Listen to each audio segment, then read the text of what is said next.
हे कौन्तेय, कर्म ऐसे करो जैसे यज्ञ किया जाता है, क्योंकि कर्म ही यज्ञ है और इसका स्रोत स्वयं अविनाशी ब्रह्मा है।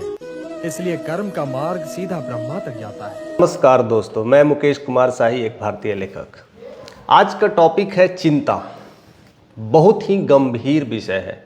चिंता क्यों आती है, चिंता कैसे आती है और इसका समाधान क्या है।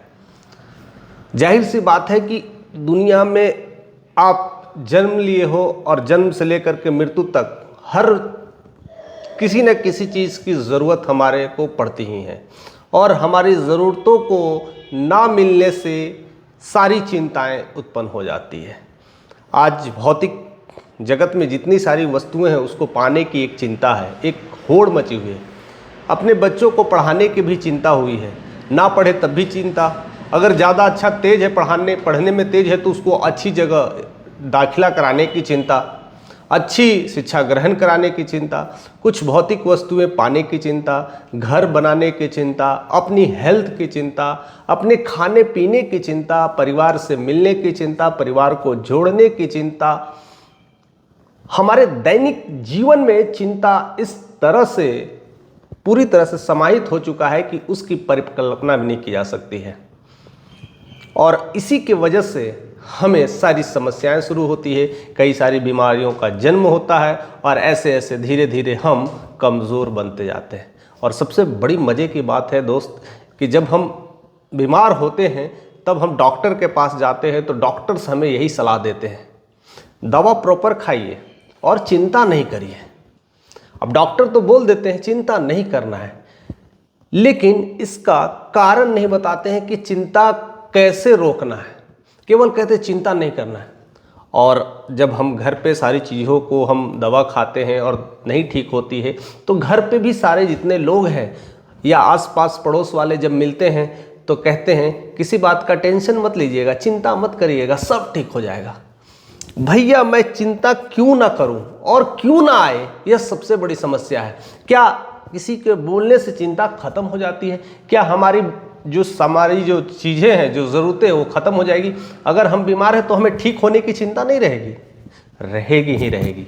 हम अपने आस पड़ोस के बारे में नहीं सोचेंगे, हम अपने कल के इनकम के बारे में नहीं सोचेंगे। चिंता होना स्वाभाविक है, लेकिन कोई इससे निकलने का रास्ता नहीं बताता। इवन डॉक्टर्स भी नहीं बताते, वो केवल खाली कह देते चिंता मत करो। अब ये चिंता ना करो इसका मतलब है कि चिंता करो कि ही वो सिग्नल्स दे रहे हैं। इसको सिंपल भाषा में समझने की कोशिश करते हैं कि जितने भी डॉक्टर्स कह रहे हैं, हमारे घर परिवार के लोग कह रहे हैं, समाज पड़ोस के लोग कह रहे हैं, वो सब उल्टा यही कहने की कोशिश कर रहे हैं कि आप चिंता करो। अब इस तरह से हम समझने की कोशिश करते हैं।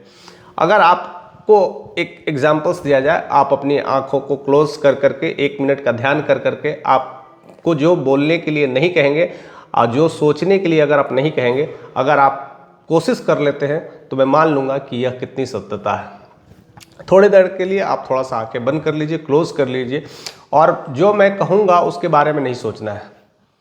अपनी माँ के बारे में नहीं सोचना है, माँ ऐसी होती है, माँ का ड्रेस ऐसा होता है, इसके बारे में सोचना नहीं है।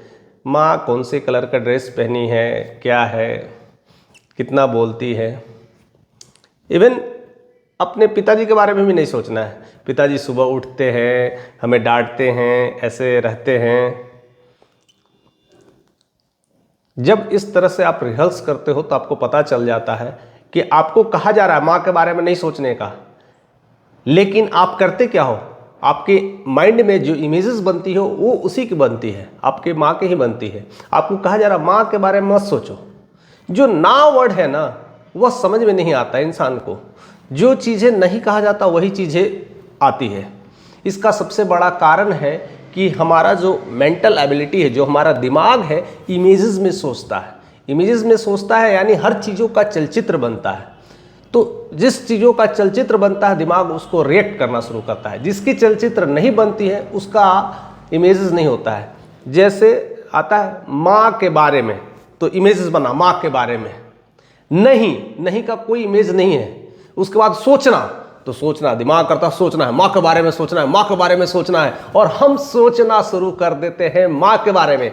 बशर्ते आपको कहा गया था माँ के बारे में ना सोचें, लेकिन ना की कोई इमेज ही नहीं है, इसे हमें कोई बता ही नहीं रहा है, ना कोई डॉक्टर बता रहा है, ना कोई घर वाले बता रहे हैं, ना पड़ोसी बता रहे हैं, केवल कहते चिंता ना करो। भैया क्यों ना करे, हमारा माइंड ही रिएक्ट ऐसा करता है। तो कुछ वर्ड ऐसे होते हैं जिसके इमेजेस नहीं बनते, आप उसके इमेजेस नहीं बनते तो उसकी चिंता नहीं होगी। जैसे आपको बोला जाता है जैसे लाल रंग, तो लाल रंग इमेज बना, आपको दिखा। येलो बॉल का इमेज बना, लेकिन आपको कहते हैं XYZ, कुछ इमेज आया? नहीं आया। यूपी, कुछ नहीं आ रहा। झोपड़ी, एक झोपड़ी हट बन गया। तो जिसकी इमेजेस बनती है उसके बारे में चिंता आती है, उसके बारे में सोचना इंसान शुरू कर देता है। तो उसी तरह से ना का कोई इमेज नहीं होता है। तो अगर जो भी डॉक्टर, घर परिवार के लोग अगर कहते हैं चिंता ना करो, चिंता चिंता चिंता आती है, कैसे ना करूं भाई, हमारा दवाई का खर्च इतना है, हमारा बिल ऐसा है, घर की रोजी रोटी का खर्च है, पढ़ाई लिखाई का खर्च है, वो सब कुछ आना स्वाभाविक है। जिस समय जिस मोमेंट पर जो इंसान कहता है कि चिंता ना करो, इसका मतलब है वो बार बार आपको कहने की कोशिश कर रहा है चिंता करो चिंता करो चिंता करो। तो आपकी जो समस्याएं हैं ऑटोमेटिक्स बढ़ते जाती हैं। तो हमें इससे निकलना है, तो अपने लाइफ में एक चीज और ऐड कर देना है। चिंता की जगह पर उस वर्ड को चिंतन में कन्वर्ट करना है। चिंता और चिंतन है मिलता जुलता वर्ड है, लेकिन उसकी मीनिंग्स अलग हो जाती है। चिंता मैंने किसी बात को लेकर के परेशानी, और चिंतन उस बात जो परेशानी है उसका सॉल्यूशन ढूंढना, क्योंकि हम इससे भाग नहीं सकते हैं। अगर हम बीमार पड़े तो उसे हम चिंतन करें कि इसे ठीक कैसे करना है, हमें क्या हुआ है, हमें बीपी अगर डाउन चल रहा है तो उसको कैसे रिएक्ट करें, हमारा शुगर खत्म नहीं हो रहा है तो उसको कैसे करें, चिंतन करना है। जैसे हम चिंतन जब करेंगे तो हमारे अंदर एक अलग क्लैरिटी आएगी और हम उसको रिएक्ट करके उसका वर्कआउट भी कर सकते हैं। लेकिन जैसे ही अरे मेरा तो शुगर बढ़ गया, अब मेरा ये प्रॉब्लम्स हो जाएगा, अब वो ठीक नहीं होगा, अब मैं कैसे ठीक होऊंगा, इतनी सारी दवाइयाँ का खर्च बढ़ जाएगा, तो उससे परेशानियाँ बढ़ी, चिंतन बढ़ा, टेंशन बढ़ा। लेकिन जैसे ही चिंतन किया कि अच्छा शुगर हो चुका है तो मुझे क्या क्या चीज़ें ध्यान में रखना है, अच्छा मुझे ना मीठी चीज़ नहीं खानी है, पार्टी में जाऊंगा तो इस बार सैलेड खा करके आऊँगा, घर में सारी चीज़ों को ध्यान में रखना है, दवा का इस्तेमाल अगर हमें कम करना है तो सुबह मॉर्निंग वॉक जाऊँगा। तो जब आप ऐसे चिंतन करते हैं तो आपके साधन्स भी समझ में आते हैं, आपके खर्च भी धीरे धीरे कम होने लगते हैं और आपके जवाब भी मिलने लगते हैं। तो आज से चिंतन हमें करना चाहिए, इस पर गहरी सोच हमें डेवलप करना है, ना कि चिंता करनी चाहिए। और इसी आपाधापी में इंसान अपना अच्छा खासा जो शरीर है, कायाकल्प है, उसको खराब कर देता है। और जीवन की सबसे बड़ी जो कमाई है ये हमारा शरीर ही है। आप पैसे कमा सकते हो, जीवन में किसी भी उम्र में आप पैसे कमाना शुरू कर देते हो, आप पैसे कमा करके अंबार भी लगा सकते हो।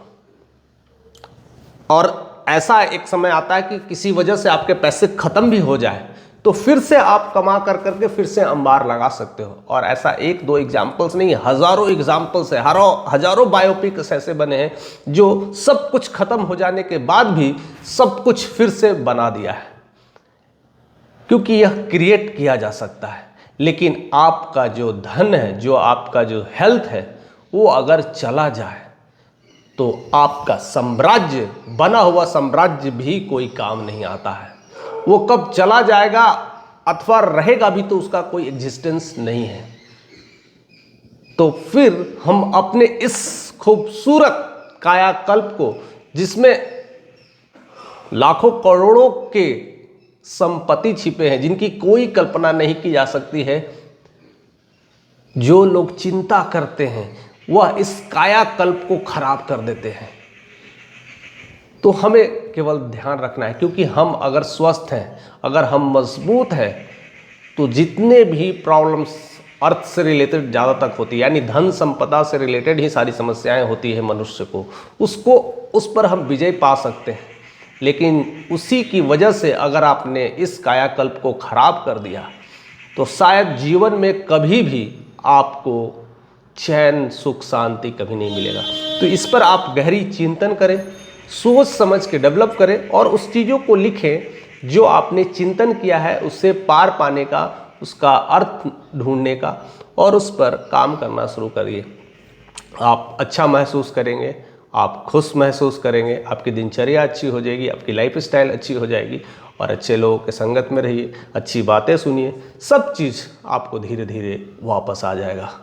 तो आज के इस वीडियोज़ में हम इतना ही कहना चाहते हैं। नेक्स्ट वीडियोज़ में किसी और टॉपिक के साथ हम मिलेंगे और जानकारियों के साथ मिलेंगे। अगर कोई भी प्रश्न आपके साथ अगर बनता है, आपके माइंड में आता है, तो हम तक ज़रूर जाया करें।